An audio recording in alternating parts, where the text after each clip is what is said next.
व्यक्तिगत रूपान्तरणको एउटा शक्तिशाली तरिका हेरौँ। यो हो मनलाई सुनसँग तुलना गर्ने।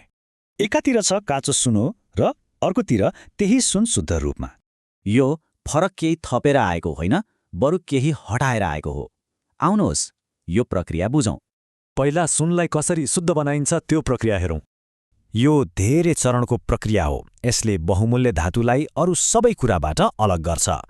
सबैभन्दा चाखलाग्दो कुरा त के छ भने यो कुरा हामीमाथि पनि लागू हुन्छ। यहीँबाट यो शक्तिशाली विचार आउँछ, हाम्रो मन पनि काँचो सुन जस्तै हो। त्यसो भए यो मानसिक सुनलाई शुद्ध बनाउनुको फाइदा के त? जसरी शुद्ध सुनको मूल्य धेरै हुन्छ, परिष्कृत मनको पनि त्यस्तै हो।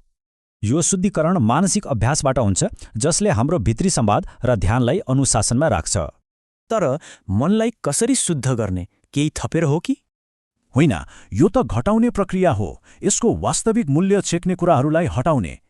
भनिन्छ मनभित्रै संसार लुकेको छ, लक्ष्य काम नलाग्ने कुरा छुट्याउनु मात्र हो। अब कुरा गरौँ यो रूपकको सबैभन्दा महत्त्वपूर्ण भागको, त्यो हो भट्टी। यो प्रक्रियामा कष्टको भट्टी भन्ने कुरालाई मुख्य मानिन्छ।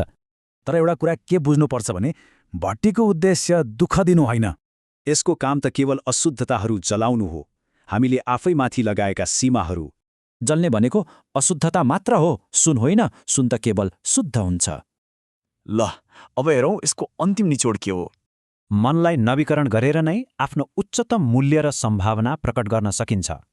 यसले हामीलाई एउटा महत्त्वपूर्ण प्रश्न सोध्न लगाउँछ। कुन अशुद्धता हटाउन हामी तयार छौँ?